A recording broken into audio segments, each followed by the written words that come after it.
Good evening, everybody. Welcome in to Live and Learn. Hope you're doing well on this Thursday, January the 30th, the second to last day of the month. We have so much to dive into tonight here on the program. Just that's what's been happening in the world of sports over the last couple of days. Programming note, we're doing a show on Sunday this week. Sunday morning, we're doing a show recapping the weekend, and we'll start to dive into Super Bowl week, things of that nature. I'll do a show Sunday morning instead of Monday night. So that's a little bit of a change. Be Sunday, Wednesday, Thursday next week as we get closer to the Super Bowl in the Big Easy in New Orleans. We also got the Waste Management next week. We also got a UFC pay-per-view next week. And the last full week of the NHL for 2 weeks prior to the Four Nations faceoff, which will give the most of the players a break to go on vacation, things of that nature. So the last games are February the 9th, the same day as the Super Bowl, and then the NHL does not return until February the 22nd, 13 days later. So just some programming notes. Show Sunday morning instead of Monday night. We're doing Sunday, Wednesday, Thursday next week. So just stay tuned for that. Tonight, we start with quick hits. We start with breaking news. I'm driving home from work about 50 minutes ago. I have my notes, think I'm getting prepared. And then I see, stuck in traffic, that the Toronto Blue Jays have signed Max Scherzer to a 1-year, $15.5 million deal. Scherzer is a 3-time Cy Young Award winner. Scherzer is a 2-time World Series champion and is a future Hall of Famer and is one of the last of the Mohicans, if you will. He is a starter that can go, used to go 9 innings. Him, Verlander. You saw Justin Verlander go to San Francisco for a similar money this offseason. So Blue Jays fans, for the most part, have hated the offseason. They hate what they're doing, not signing people, not spending money. They brought in a power outfielder from the Baltimore Orioles that has worked out, and I think will be a decent add. Pete Alonso, Alex Bregman remain unsigned, so a couple big pieces that could be added. But then you see Max Scherzer, who's only pitched 19 games over the last 2 seasons.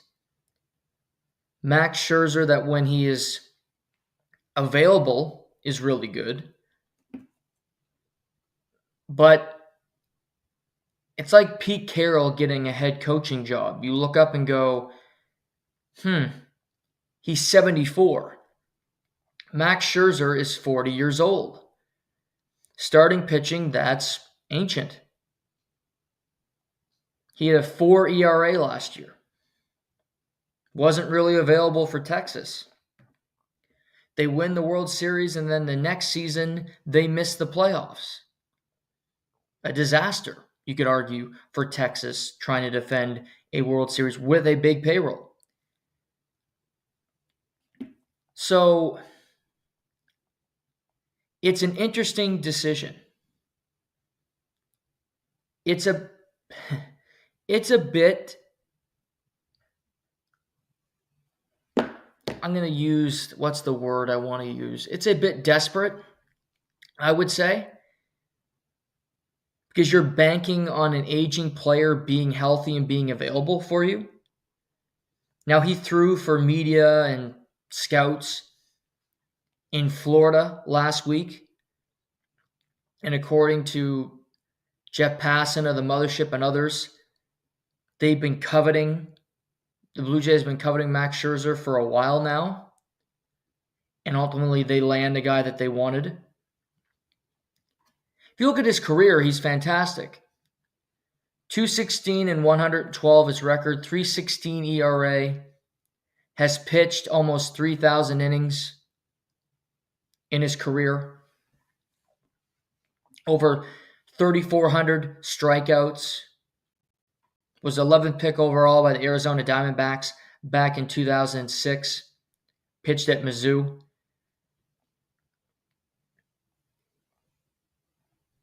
But 2023,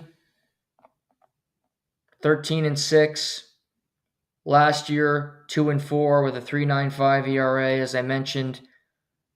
Only 40 innings.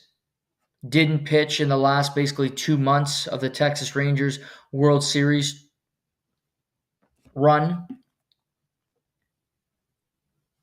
Now, he's not going to be the ace of the Blue Jays staff, which is good because you don't want a 40-year-old to come in and be that guy. But if you look at the Blue Jays depth chart, Kevin Gausman, in my mind, is their best pitcher. You have Jose Barrios, Chris Bassett, Alek Manoah still hanging around. Bowden Francis had an awesome end to the season. Adding Scherzer, you give the team options, which is good. Because you know Gausman, Barrios, Bassett, 1, 2, 3, all are going to be in the regular rotation. I believe that Bowden Francis earned one of the 5 jobs this year just the way that he played. Down the stretch, he's a horse, 6'5", 220, big arm. I like him. Yariel Rodriguez, intriguing prospect.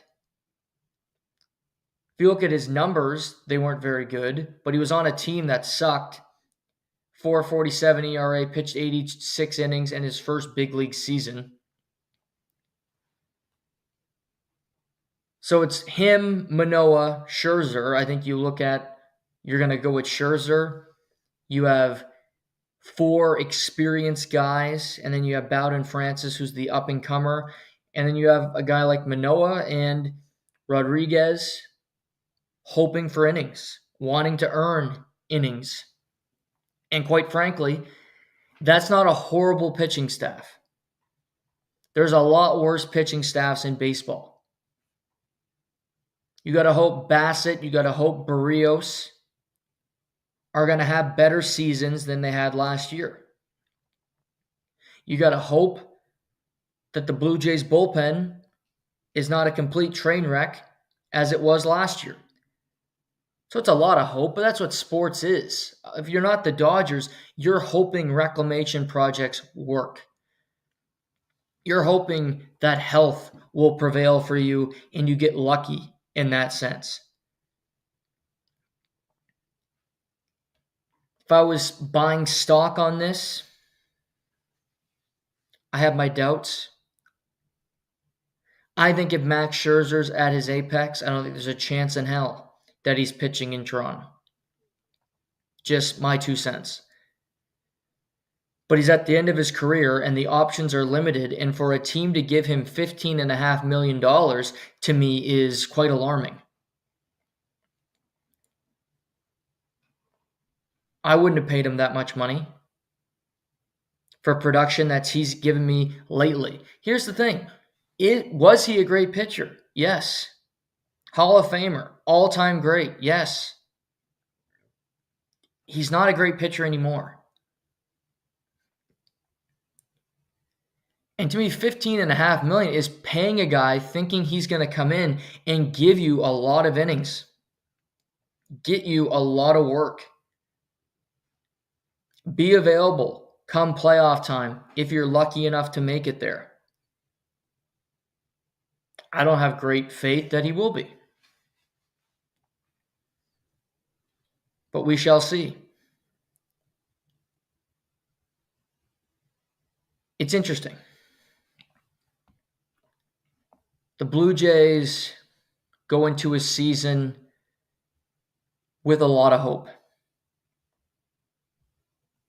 Davis Schneider, Ernie Clement, Andre Jimenez they got from the Guardians, who can't hit but is good defensively. Addison Barger at third. Last year of his contract for Bo Bichette, another guy who wasn't healthy last year. Santander in the outfield, likely playing left/DH. Varsho, George Springer. Do you want him playing every day? I don't.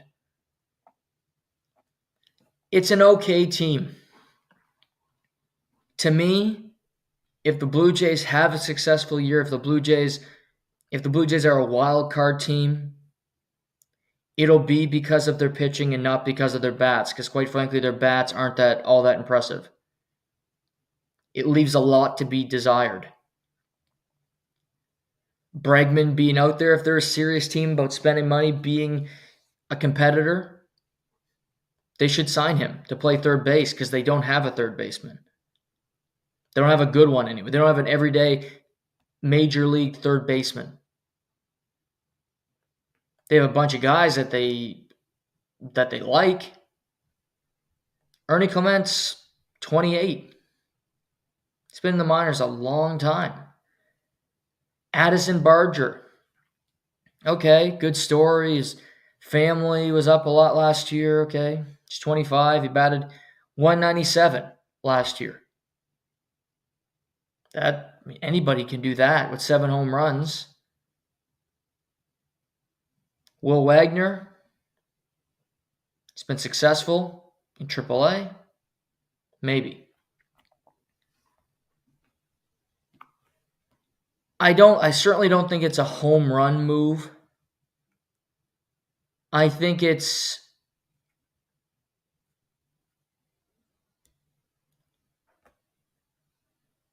I don't think it's an ultimate L. It's a hedge. It's a hope that it will work. It's a hope that it will come together. Now, it gets them interest. Scherzer, Scott Boras client, great pitcher. He can sell jerseys, sell merch. He's going to be pitching at the Dome next year. All great. But he's a 5th starter. And that's what I tell Blue Jays. Don't expect him to be an ace because he isn't. Don't expect him to pitch 150 innings because I'll give you $100 if he does. I think you look at him and you hope he's a guy that can give you 6 innings every third start. That would be optimal. But it's Max Scherzer. Scherzer, Verlander are the exact same. Justin Verlander, I'm sure, wanted to wrap up his career in Houston. He didn't want to have to leave, but he didn't have any offers. So he goes to San Francisco on a 1-year deal.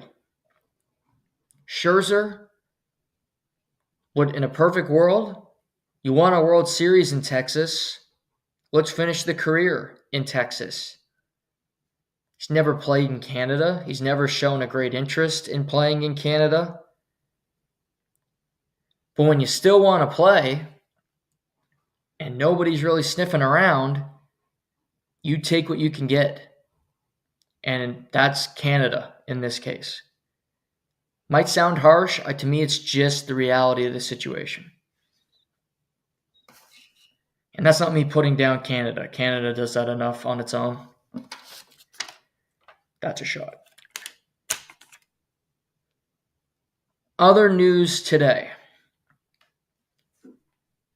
The 4 nations, the face-off. Are we psyched? We fired up? I know I am. Can't wait. No, I want to I'm not going to get excited about it because I don't get excited about anything. But I'm going to watch it, and I'm curious to see the compete level, and I'm more intrigued than anything else than what the product is going to be. It could be, a really great product, or it could be a ShamWow where you get it and you're like, wow, that's a piece of crap. So you really don't know. But we got news on the captains of the 4 teams today. First announcement was Team Finland. Captain is the reigning Stanley Cup champion captain of the Florida Panthers, Sasha Barkov, the best two-way center in all of hockey. Easy choice for the Finns. He's a horse. He's a leader already. Speaks well, leads by example. He will be flanked by Mikko Lehtonen, the newest member of the Carolina Hurricanes, his teammate Sebastian Aho, and the veteran who could have been a captain, Mikael Granlund, who's having a career resurgence in San Jose. Good group of players. Finland, we'll look more at the rosters as we get closer to we'll do that in a couple weeks after the Super Bowl. But yeah, I like the choice. I hate 3 alternates, 3 assistant captains. 2 max assistant captains. Not 3. There's teams that do 4. I hate that. This is too many leaders. You have that many, you don't have any. It's like quarterbacks. Oh, we got 2 guys that can play. Really? You got 2 guys that are stiffs is what you got. But 3 assistants, it's trash. But Finland also learned today that, and this sucks. Well, I'll tell you what, it doesn't suck for Dallas. Dallas is sort of happy about this. Miro Heiskanen had an incident on Tuesday night with Mark Stone of the Vegas Golden Knights. Stone lunged at his leg, didn't need to, and Heiskanen went down, left the game, and did not return. I wouldn't call it a dirty play. I call it an unnecessary play. Mark Stone is not the most coordinated player in the world. He reminds me of me in that sense. But Heiskanen left, and now he is out week to week with a lower body injury, and he will miss the 4 Nations face-off. And here's why I say Dallas is okay with this. A couple reasons. As I mentioned, we got a week and a half left until the 4 Nations break. And then they get 2 weeks after that to heal before the 22nd when teams are back on the ice. So basically, you have almost a month to get back and be ready. Week to week, could he be back in a month? Absolutely. He might only miss 4 games total because of the time of this injury. It's a hell of a lot better than this injury being in October, for instance. And I don't care what anybody says, no team, no GM wants their players playing in the 4 Nations. The Maple Leafs talking about Chris Tanev, that's a load of shit. They don't want him playing. They're lying. But it's great when you want to support your players, but it's a crock of shit. And you heard it from me first. If anybody disagrees with that, you're wrong. But it's nice that you think that teams care. It warms my heart, I gotta say.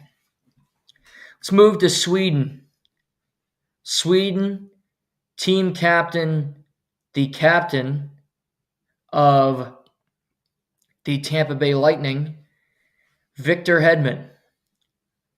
Still one of the best defensemen in the league. He's on a struggling team, mind you.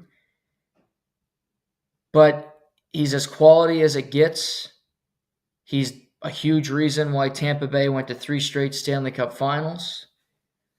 He was in a tough spot replacing Steven Stamkos, the longtime captain. He's done it very easily. He's quiet, but I just think he leads by his play on the ice. He logs a ton of minutes.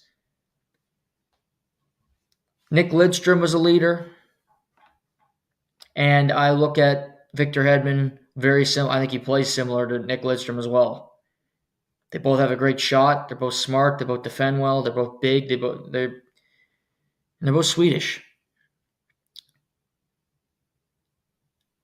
Assistants for Sweden. Got to get the Leaf name in there. Bill Nye, the science guy, aka Bill Nylander. Matthias Ekholm of the Edmonton Oilers. And my old buddy, old pal, Erik Karlsson of the Pittsburgh Penguins. I like that Bill got it. I think he's not a spring chicken, but you talk future Swedish hockey, he's definitely in that mix. He's having a great season. We'll talk about the Leaf loss last night. I thought he was the best player on the ice. He's fantastic. Matthias Ekholm changed the Edmonton Oilers' season last year. They don't get to the Stanley Cup final without him. He makes their team better. He made Evan Bouchard a viable star defenseman in the NHL. He deserves most of the credit for that. And he's just a jack of all. I love him. He's awesome. Erik Karlsson. I might have talked about it on Monday. Erik Karlsson to me is, he's in the tournament. Good for him. Is he going to help you win? No. But he's got nice hair. They know him in Sweden. They're not going to win the tournament, so that fits well for Erik and what he typically does on the teams that he's on. So, good enough for him. Again, 3 assistants, stupid. If it was up to me, Karlsson wouldn't have a letter on his sweater, but I'm not in charge. The United States of America. Like, it's been a long time since international hockey, so you go, whoa, we're going to change things up. There's no Patrick Kane. The U.S. roster is extremely different than it was many moons ago. The U.S. named Austin Matthews team captain. I have no problem with it. He's the best goal scorer in the world. The biggest concern was he going to play? He talked to Bill Guerin yesterday before the game against Minnesota, and he confirmed that he's going, that he's involved. So I think that was this probably told him at that meeting, yeah, you're going to be our team captain. You're the future of American hockey. You're going to be team captain for us at the Olympics. Great. He's an easy choice. He's very marketable. He plays in the biggest market in the NHL. Now, when I think leadership, I think his 2 assistant captains kind of give leadership more than him, just outwardly showing leadership, and those would be the 2 assistants, Matthew Tkachuk and Charlie McAvoy. But Austin is the better player. Austin is on, a bigger stage nightly. So it's a good choice. It's not an outside the box one at all. He's the best player on this team. Probably. Quinn Hughes is pretty good. But he's a hell of a talent, and it makes sense. Tkachuk, McAvoy, love the 2 assistants. Tkachuk is 100% a leader. McAvoy, to me, will be the captain of the Boston Bruins next year when they let Brad Marchand walk in free agency. So 2 guys that carry big franchises. And now Canada. The choice for Canada was easy. Their captain is Sidney Crosby. He's still one of the best players in the league. He was the captain in 2014. Over a decade later, he's still the captain. Deserves a ton of credit for that. You thought they could go McDavid, but they're going back to Crosby. And McDavid said he wanted this, said it should be Sid.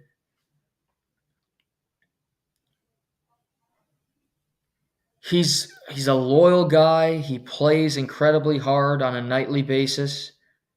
He's still the best player on his team in his mid-30s. He deserves this honor. He deserves to have that on his sweater again, like he did in Sochi. And, it'll be nice to see him play on a good team for once, for the first time in a long time, instead of being in Pittsburgh. Connor McDavid, Cale Makar, the assistant captains for Canada. They go with the two. You go Crosby, and then you go the two best players on the team, McDavid and Cale Makar, the best forward and the best defenseman. Watching that collection of talent on the final two teams, on US and Canada in particular, will be a lot of fun. Will be interesting. How do they coexist? How do they put the lines together? That's what I'm looking forward to. Just seeing the puzzle come together. But I really have no gripe with any of the captains. I think they made the right choices. I think they'll represent their nations well. I think that these four guys want to play in this tournament, want to win this tournament.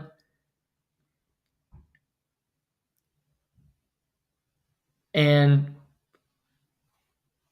I think if anybody sat out, it doesn't change, because I think if you're that good a player, they'll want you for the Olympics. I still believe Team Canada will want the services of Alex Pietrangelo for the Olympics next year, despite the fact that he's not playing at the Four Nations.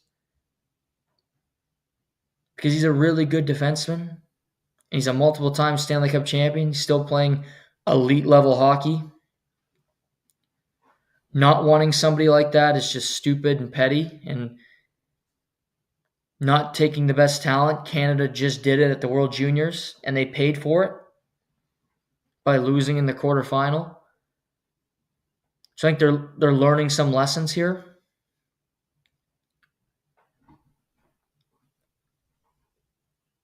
But tournament starts a week from Wednesday in La Belle Province. Canada, Sweden, I believe, is the first game. I could be wrong about that, though. I'll find the schedule for you right now. Tournament opens, Wednesday, February the 12th. Canada, Sweden. Then the 13th, US, Finland.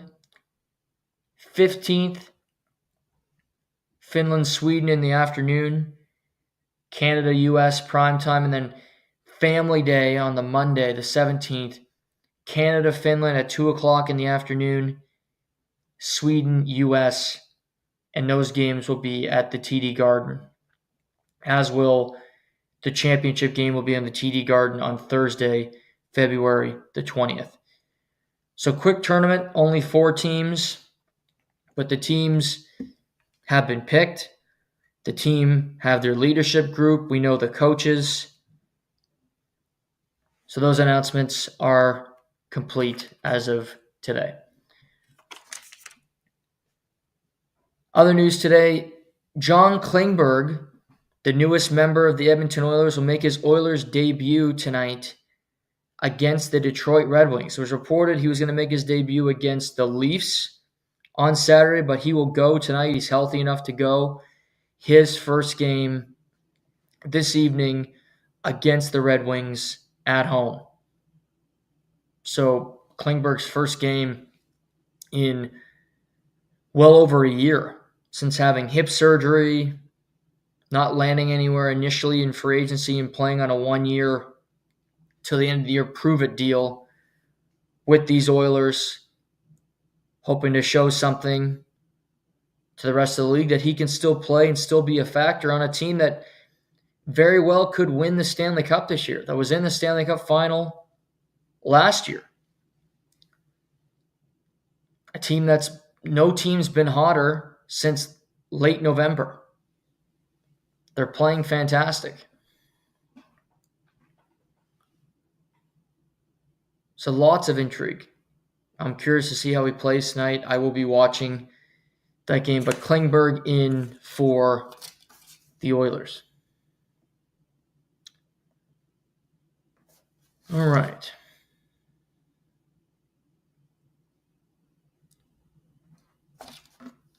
Also, Brandon Saad, former member of the St. Louis Blues, two-time Stanley Cup champion with the Chicago Blackhawks in 2013 and 2015, was put on unconditional waivers for purposes of a contract termination, which was a mutual termination yesterday between him and St. Louis.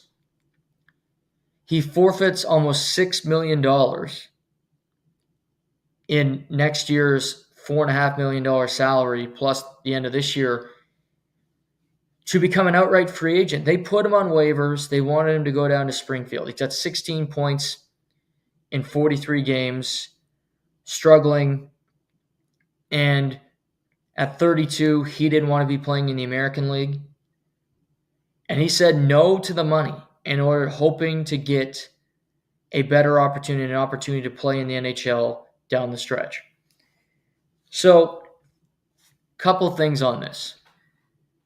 Brandon Saad's not an elite player anymore. The Blues were not going to be able to trade him at a $4.5 million cap hit. But now if you're a team and you can get him for probably prorated salary for the remainder of this season, I think there will be more interest. At best, to me, he's a third-line winger. I see him linked to the Toronto Maple Leafs, and I think he's another Max Pacioretty. An older guy, played a lot of hockey. Yes, he's a winner, had success. But he's not exactly Mr. Finish. He's not exactly Mr. Fleet. He's not a fast guy. And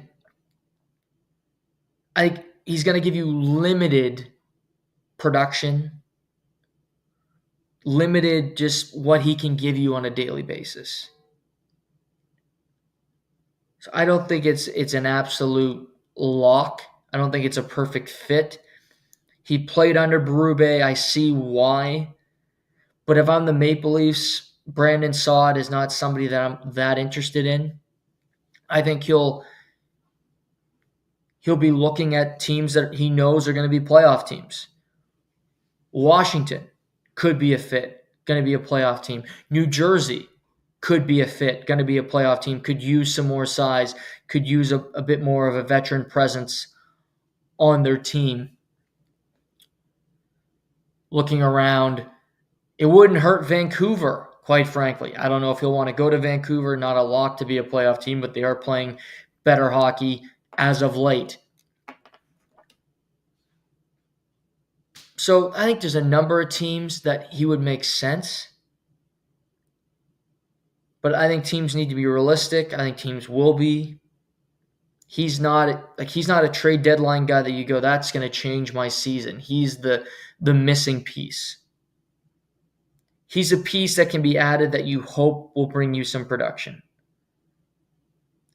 He's closer to the end than he is the beginning for me. And for him, you also got to think of this. He's going to leave a team that's worse to join a team that's better. That doesn't always add up. Before we move off, quick hits to our headlines of the day. I view this weekend as the start of the golf season. We've had some events.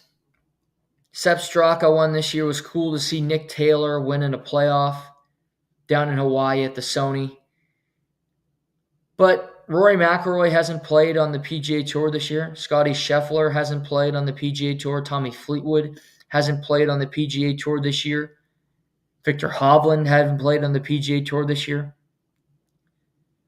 All those players I just named are making their debut for the season this weekend at the Pebble Beach Pro-Am. This used to be an awesome event. It looks like it's back because the field is fantastic. It's a great golf course, a lot of history. We saw Wyndham Clark win it last year. Phenomenal showing for him. It can have some weather because it's right on the water. Today, Russell Henley shot a 64, 8 under. He's the clubhouse leader after the first round. You have Victor Hovland, Justin Rose, Cam Davis, Sepp Straka, who's already won this year as well, at 7 under par, so a very crowded leaderboard. Mention some of these guys. Rory McIlroy had a hole-in-one today, his second hole-in-one of his career. I couldn't believe it was only the second. He shot 6 under. Good round for him, very much in the mix. Patrick Cantlay was 6 under today. Shane Lowry, the Irishman, another Irishman, he had a hole-in-one today in the 7th hole.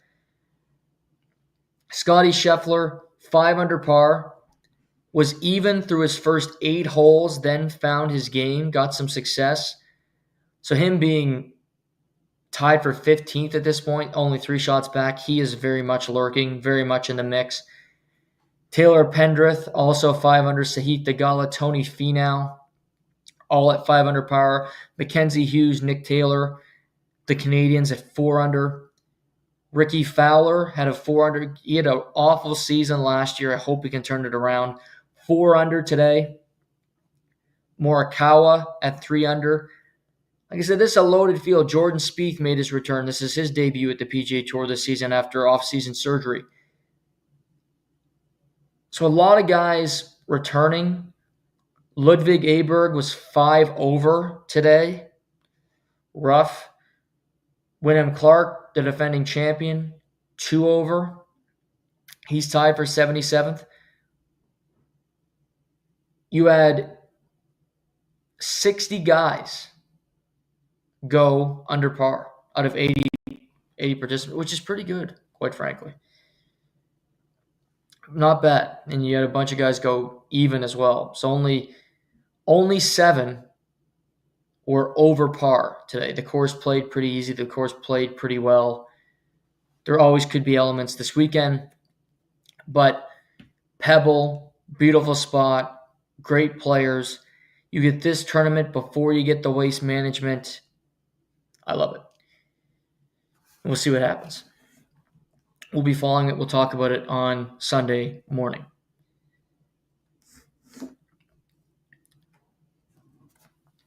Headline 1, there's a couple that combine together. Toronto Maple Leafs played the Minnesota Wild last night in Toronto. Another raucous crowd, a lot of energy on a Wednesday night. It was captivating. I was proud of them for being the lower bowl, showing up on time. Always proud of that. But it's Leafs Wild. The Maple Leafs had not played since Saturday in their loss to Ottawa, where they were pretty lifeless. And then they played Minnesota last night, and they were pretty lifeless again. They were good in the third period. They played hard the third period. They had their chances, scored a goal, hit a post. They could have tied it, but they didn't.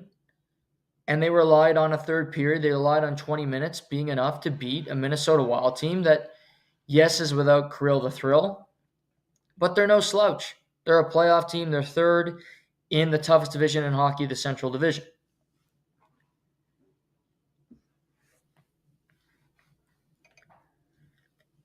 For Toronto, a lot of things can change because they have a lot of injuries right now.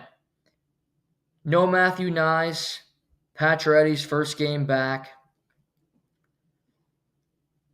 They're hoping Yarncroke will be back soon. Hakanpää has been skating forever. I wouldn't bank on him being healthy because he's never healthy. But you never know. But they have a lot of guys coming back that will help their team, is my point. But it's abundantly clear to me. If their top guys aren't going, they're not going to win. Because they have nobody in the bottom of their lineup that can produce offense. Nobody. It's not going to be Nick Robertson. It's not going to be Ryan Reeves. It's not going to be David Camp. It's not going to be Fraser Minton. They have nobody. So when those guys are on the ice, there's shifts to take up ice time so they can rest. But they're not scaring. They're not going to score a goal. They're not going to do anything that puts fear into the opponent. So it's kind of a waste. And the Maple Leafs defense core is great at defending for the most part. But the way that they're built, they don't have a lot of guys that scare you when it comes to producing points. Chris Tanev, no. Ekman Larson, no. Jake McCabe, no. Phil Myers, no. Simone Benoit, no. Morgan Rielly was the point producer guy. Morgan Rielly was the number one defenseman, if you will, quote unquote. He was the guy. But we've talked about this. He's struggling. And what I found interesting is it seems to be more, like I read an article this morning on TSN. I like TSN's coverage for the most part. Craig Button's great. I like the O-Dog. I like a lot of their guys. I'm not shitting on their coverage. But I read an article, read a piece about Morgan Rielly this morning. And it was about how the points were drying up. It's about his offensive woes, this Canadian press. He had 58 points last year. The offense has largely dried up in 24-25 for Rielly. 22 points so far this year. He makes $7.5 million a year. We know that. And, he admitted it's a battle right now. You have Craig Berube, who said, can Morgan play better? Yes, he can. We all know that. He knows that. He's trying to work through it right now. It's a team game. That's not all on Morgan. Yes, he's a guy that we need more offense from. Okay. I hear all that. I hear that. It's an easy narrative. It's an easy thing to write when you lose a game by a score of 3-1, basically 2-1, gives an empty netter late, and you've scored 3 goals in your last 3 games, and you've lost them all. Morgan Rielly's biggest problem is not that he's not producing offense. It's that he's a complete liability in his own zone, and he can't defend. Minnesota's first goal last night is because Morgan Rielly got outworked on the boards, and he didn't know where to go with the puck in his own zone. He had the puck. He turns to face the boards where there are no outs. The defender strips the puck from him like it was taking it from your 2-year-old brother. Like it's a little game. Oh, okay, I take the puck for fun. And then Jacob Lacko is a small guy. Not physical, not menacing. He might be 5'9". I don't think he's 5'9". They list him at 6. He's not 6'1". That's bullshit. He's got 5 points this year. He got one of them last night on that strip of Rielly, who then found Kostadinov in front, and that was his second goal of the season. Forget about the offense. Can you do the basics of the position? Right now, he can't. And what is so funny is he played 24 minutes last night, Morgan Rielly. How the hell would you know that he's playing poor when you play him 23-31? Typically, if you suck,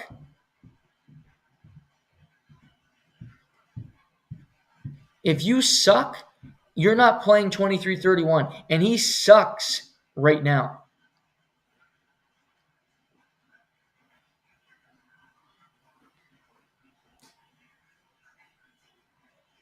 But yet you play him almost 24 minutes. And Jake McCabe is playing the worst hockey of his year because he has to play with Morgan Rielly. He only played 19 minutes last night. Forget about him on the power play. Forget about his points. It's about the basics of playing hockey, being an NHL defenseman. He can't do that right now. He's a flat-out liability. That's not being harsh. That's the reality of the situation. He's not doing anything right. And yet, it's the offense is dried up. Who cares? What are you doing to help the team? You're doing nothing. Okay, you could score a goal. Can you get the puck out of your zone? And yet you play 23-30? He was so awful last night. He's been terrible the entire month of January. And I heard Nick Kypreos float this. I like Kipper. This is not an original idea for me, just to be completely open. He floated the idea of the Leafs trading Morgan Rielly.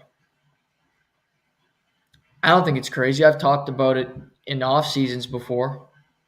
I never understood why he was an untouchable. I never understood why he was put on this pedestal with Marner and Matthews and Nylander, because he isn't. He's not on their level. He's a defenseman that's average, that makes too much money, is what he is.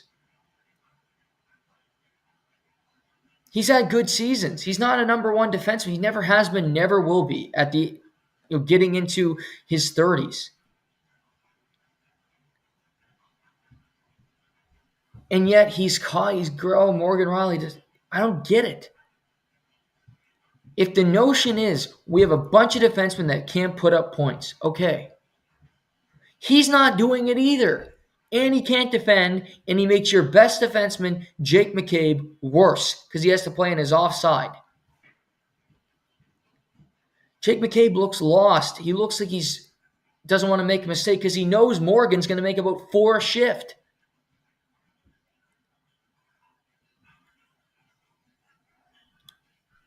The Maple Leafs defense, oddly enough, if they're going to win, I don't think it's going to be their issue.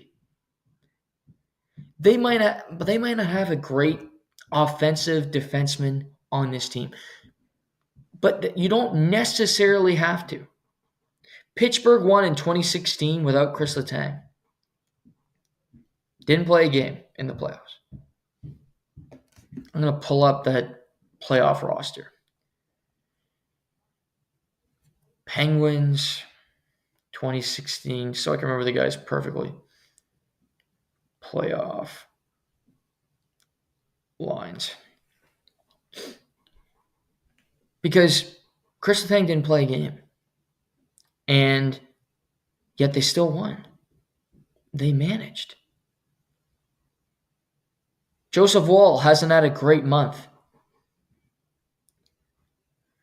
But you look at last night's goals. That first goal, that's a bad turnover. He might not have been in perfect position. But I view that it's a Morgan Rielly mistake. That he was hoping a teammate would bail him out, which he did not. So if you look at that 2016, Dumoulin had 8 points in 24 games. Mata had 7 in 18. Trevor Daley had 6 in 15. Ben Lovejoy had 6 in 24. Justin Schultz had 4 in 15. Ian Cole had 3 in 24. Their defense didn't put up a whole lot of points. But with good goaltending and keeping the puck out of the net, they managed. they managed. And the Maple Leafs could still add a puck-moving defenseman if they were to trade Morgan Rielly. What if they traded Morgan Rielly for JT Miller? Their contracts are about the same. They end the same time. Miller is going to be 32, Morgan Rielly's 30. This group could use a kick in the ass, could use a JT Miller coming into that room and being different. Not being hunky-dory, being a bit of an ass. I'm not saying be a cancer, but kick over a garbage can when things aren't going well. Don't accept poor play for long stretches of time, which I think happens far too often in Toronto. And to my knowledge, it doesn't look like the coach is going to be the one to rip them either, because he never seems to do it.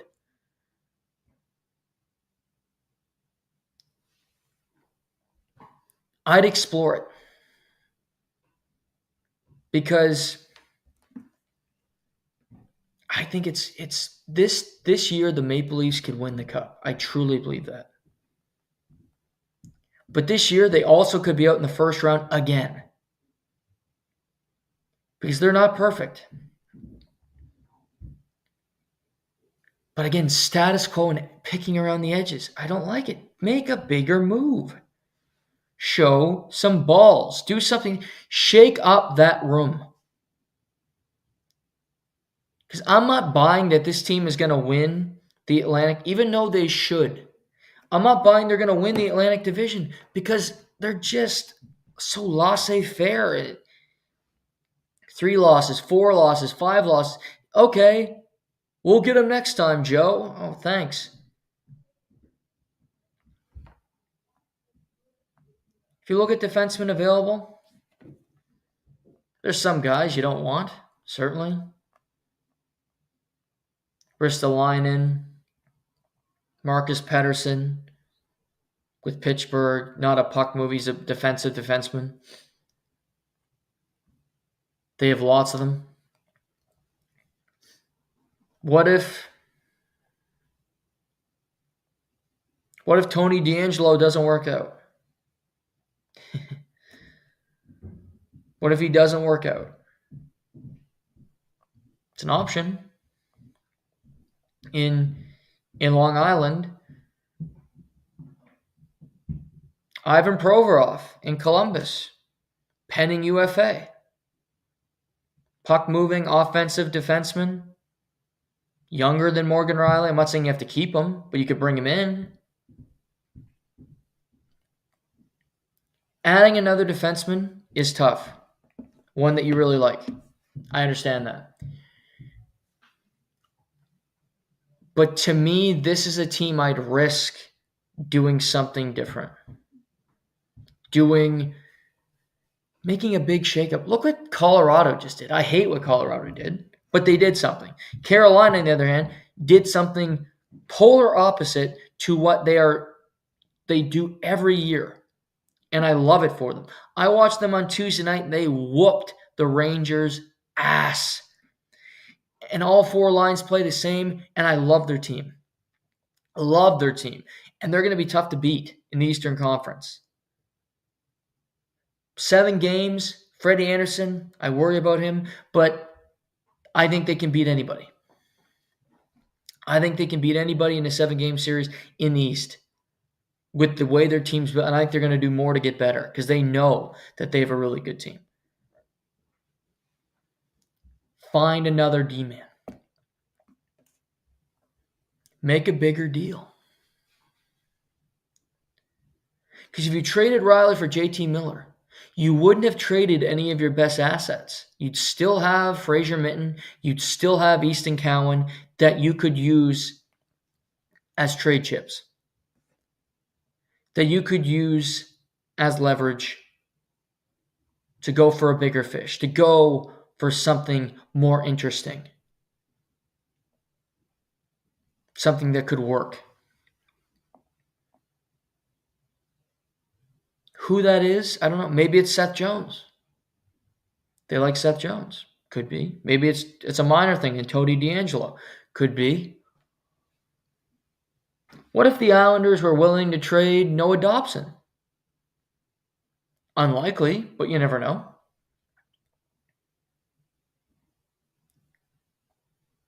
There's teams out there with good players. Is my point. Is my large point here.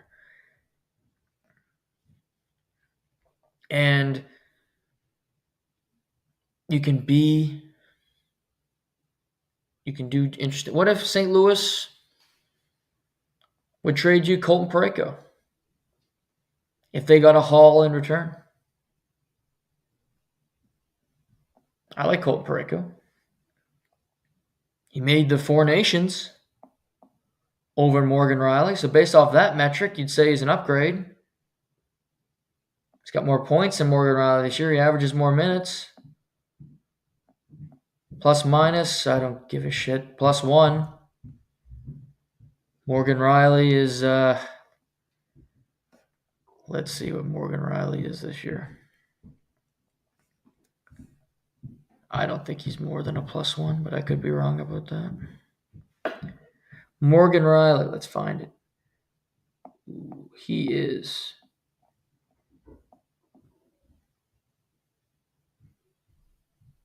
-18. Whew. -18. That's tough. Be bold. Try. Call up Calgary. What if Rasmus Anderson's available? Would they, like I said, Provorov in Columbus, pending UFA. If they're right on the bubble and they know they're going to lose him for nothing, they'll trade him. They'll trade him. Not to be worth their while. It's a business. But they'll deal him to you. They got Columbus and Toronto have no qualms. Highest bidder, Provorov, good player.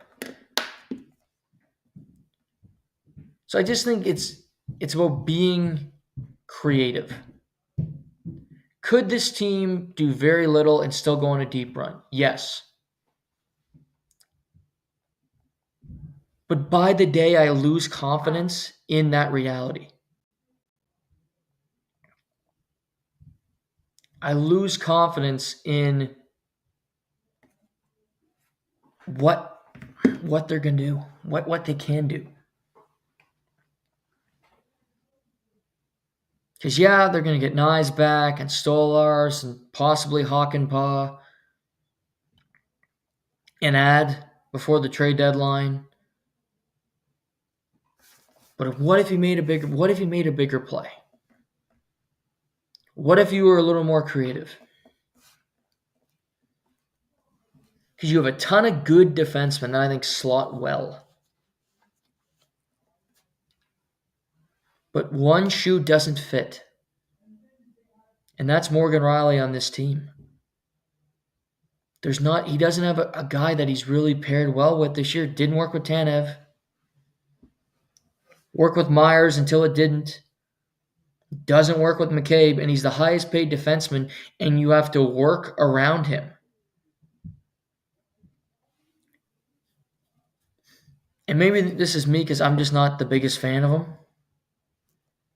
Because I don't think he's elite anywhere. He's decent offensively, he's below average defensively, and he's got decent hockey sense. That's a 2 on a really good day, probably a 3 more likely on most other days.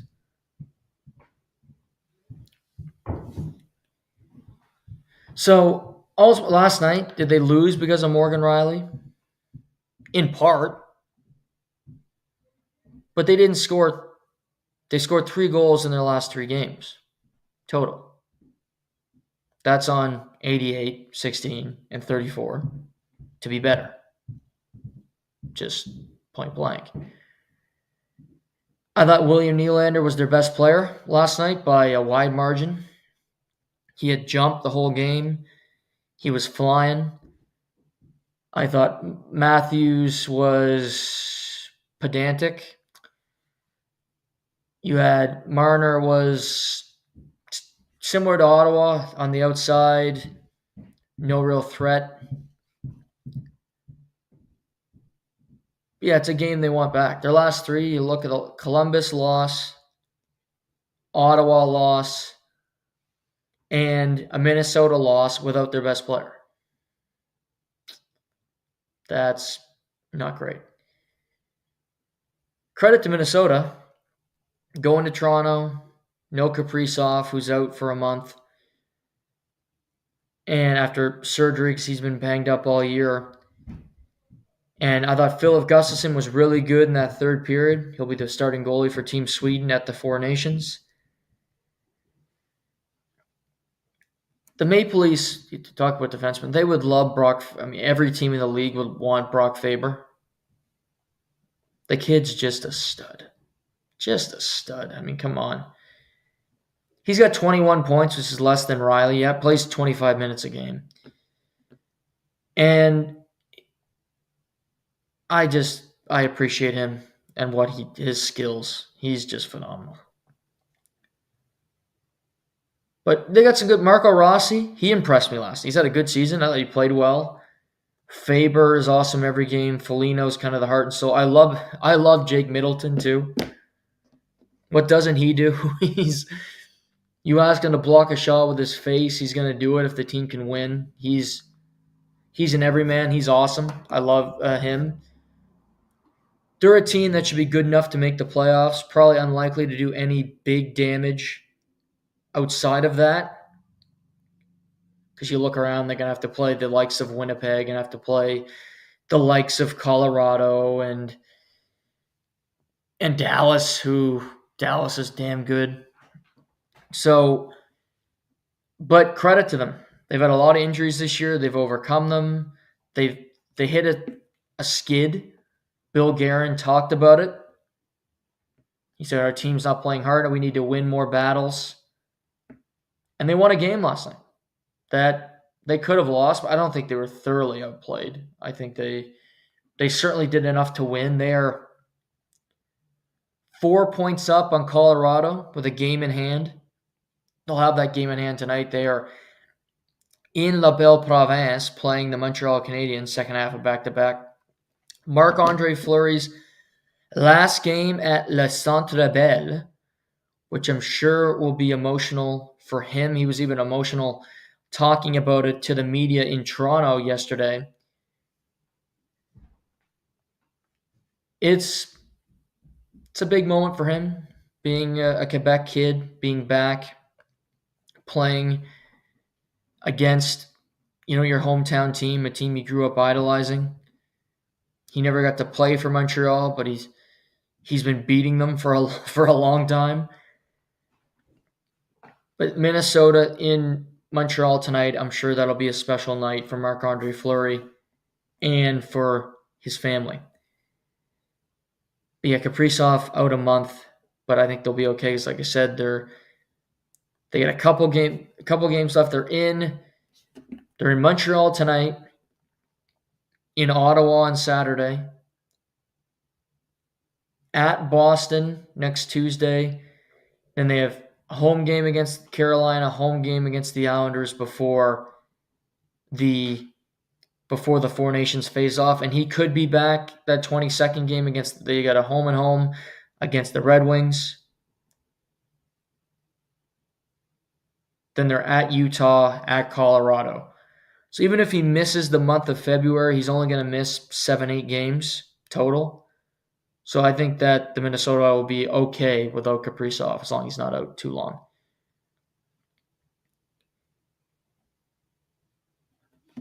Vancouver has won 3 in a row. I just talked about JT Miller. I think there's options there. I think he will be traded still at some point this year. Jim Rutherford came out and said, we've tried to mend the relationship. It's unlikely to be fixed anymore. JT Miller told the media, I have no response to that. And in the midst of this chaos, the Canucks have won 3 in a row. Thatcher Demko might have had his best game of the season last night in Smashville. 32 save performance, was locked in. Quinn Hughes was phenomenal again for Vancouver. They are now in a playoff spot, 1 point ahead of Calgary. Calgary does have a game in hand. Vancouver needs to make a decision. Who are you trading? Are you trading one, the both of them? Because you're screwing up your season, and you're screwing up your season for your captain and your best player, one of the best players in the world, Quinn Hughes. He's playing such incredible hockey. He's playing good enough hockey to be nominated for the Hart Trophy. No doubt about that, the way he's been going. I'm going to look up, go on our friends over at FanDuel. But every night, Quinn Hughes is doing something. He won the Norris last year. He's going to win it again. Awards. He is 6th in Hart Trophy odds. Draisaitl, McKinnon, Hellebuck. Hellebuck's been awesome too. And McDavid. Top 4. Then you have Kucherov at plus 1,500. Quinn Hughes, you can get him at plus 1,600 right now on FanDuel Sportsbook. They have to make the playoffs, number one, or you won't win it. But he could. Absolutely could. I think they should still they have a good enough team to make the playoffs, a good enough group to compete. But this bullshit is going to be spewing around them the rest of the year. Make a choice. One, both, neither, but have that be declarative and make it happen. If you want to trade JT Miller to the Rangers, make a trade. Because guess what? The players that you wanted a week ago are still there. If you really want Filipino because he's the guy that you covet, he's still on the roster. Trade for him. Throw in a better pick. Make it happen. Get the fuck over it. If you want Elias Pettersson to leave because he's a prima donna and he's been playing brutal hockey since basically this time last year after he got his extension, then trade his ass. And get a lot for him probably because some team's desperate to think that he's going to be phenomenal. And the thing about Pettersson, he's on a long-term deal, so you could trade him to a team that's not very good, that's not going to make the playoffs this year, hoping that they'll be better in a couple of years. Maybe Buffalo. Just saying. Not reporting that, but I'm saying I'd look into that because I think that's interesting. Buffalo. They got a lot of players I'd want. Just saying. If you go, oh, we'll trade him there. Wow. I like Peterka. Give me Tage. They're not going to do that.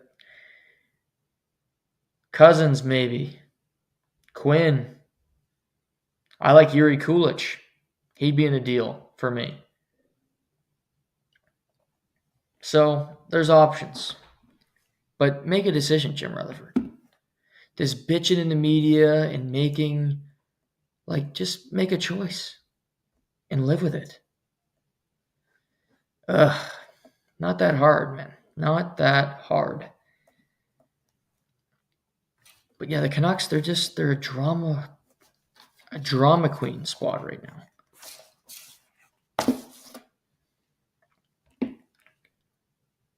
Rest of the NHL tonight, we got Jets in Boston. Fun matchup. Bruins got blown out against Buffalo on Tuesday. A couple, JJ Peterka and Tage Thompson both had hat tricks. Woof. LA and I mentioned Tampa earlier. They're struggling. They're not playing good hockey. They don't defend well. Not getting saves. I'm worried about them. Caps Sens. Saw this a couple weeks ago. Caps won that game 1-0 in overtime. The Capitals are tied for the best record in the league with Winnipeg. They have 2 games in hand. Ottawa. They've won a couple big games in a row. They haven't played since Sunday where they beat Utah, but they're in a playoff spot as of now. Chicago in Carolina. Islanders, Flyers tonight. As I mentioned, Detroit in Edmonton with the first start for John Klingberg. Anaheim in Calgary. Columbus in Vegas, and San Jose in Seattle tonight, between two slumping, two tanking teams.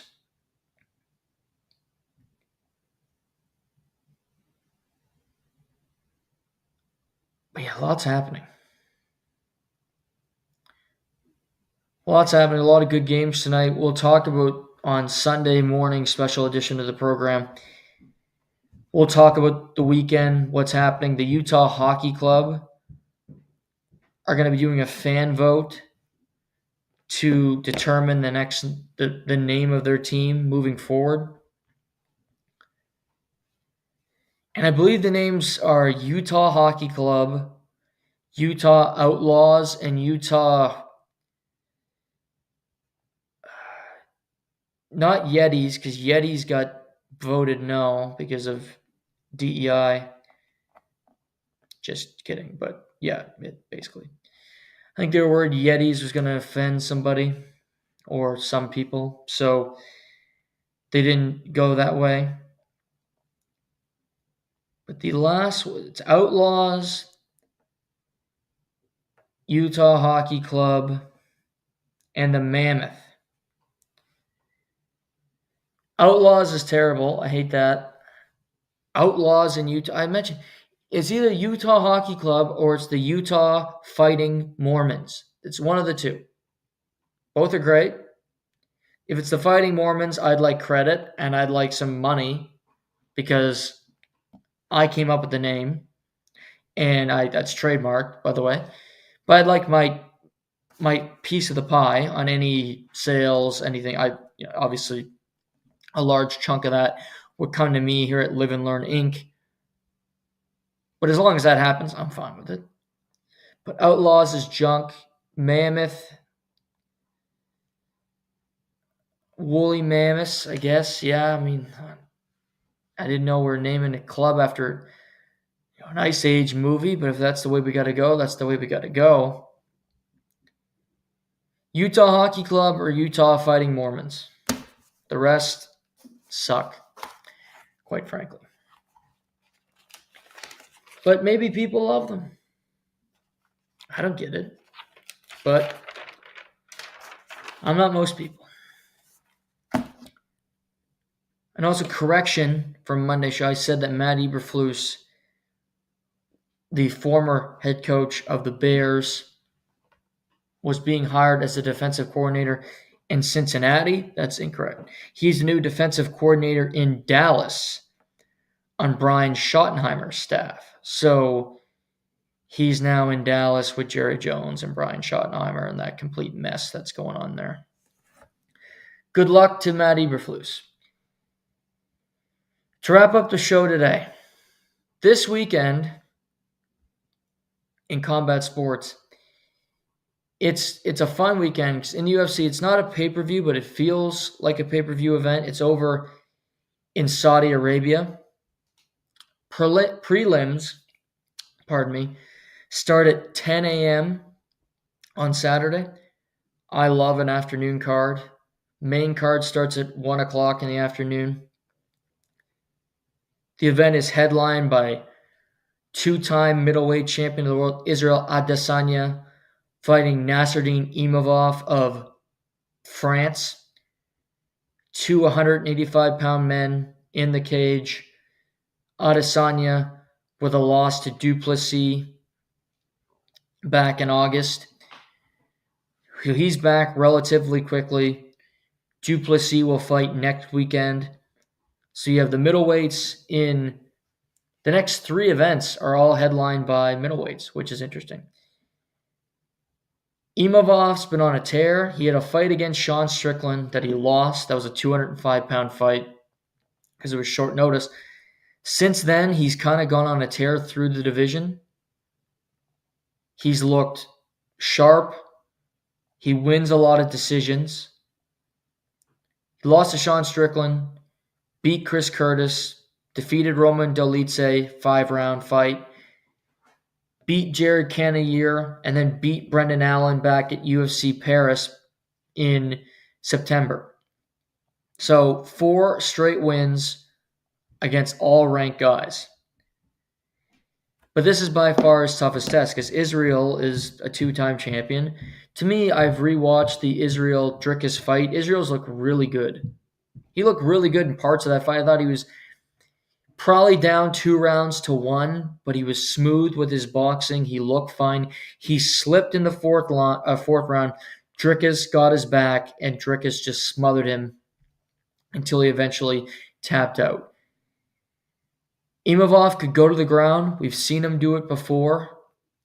That was his fight with Brendan Allen because Brendan Allen's a grappler. But I'm going with Israel to win on Saturday. I don't think Israel is over the hill yet. He can still fight. He's still in the mix. If he wins this fight, he's not going to be the next number 1 contender.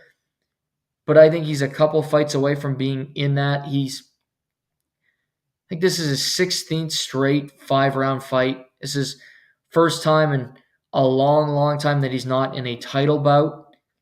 But I think that's a little freeing for him. He's minus 164, Imavov plus 128 on FanDuel. It'll be a close fight, but I got Adesanya by decision on Saturday afternoon. Co-main event. This is just pure striking fun. No takedowns in this one. Shara Bullet Magomedov, undefeated, going in there with Michael Venom Page, who moves up from 170 to 185. Shara Bullet had a double spinning back fist finish in August. That was a phenomenal thing to see. He likes to fight. He likes to get back in there and fight again. MVP wanted to fight him. He threw his hat in the ring saying, "Give me him. I want to fight in Saudi Arabia. I've never fought in Saudi Arabia. I want to go." The UFC booked it. Magomedov minus 192. Michael Venom Page plus 146. So I mentioned Shara Bullet undefeated. He's used to fighting at 185. Venom Page is a tough matchup for anybody because he's got that karate style and he's so hard to close the distance on. I think Magomedov knocks him out.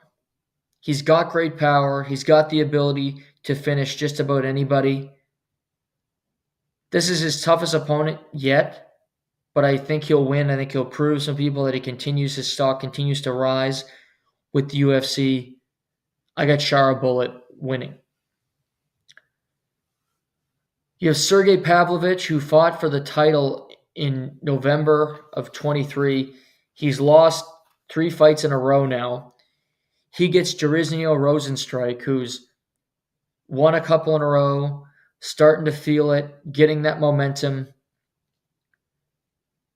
This is a decent size. These are 2 heavyweights, 2 big men, 2 guys that are power punchers. We're getting a finish in this fight. I think Pavlovich bounces back. I got him KOing Rozenstruik in the 2nd round. Pavlovich, every fight he's won has been in the 1st round. I got it going a little bit longer, but these 2 guys can throw. Somebody's going down. I think Pavlovich gets the win. He's minus 310 right now.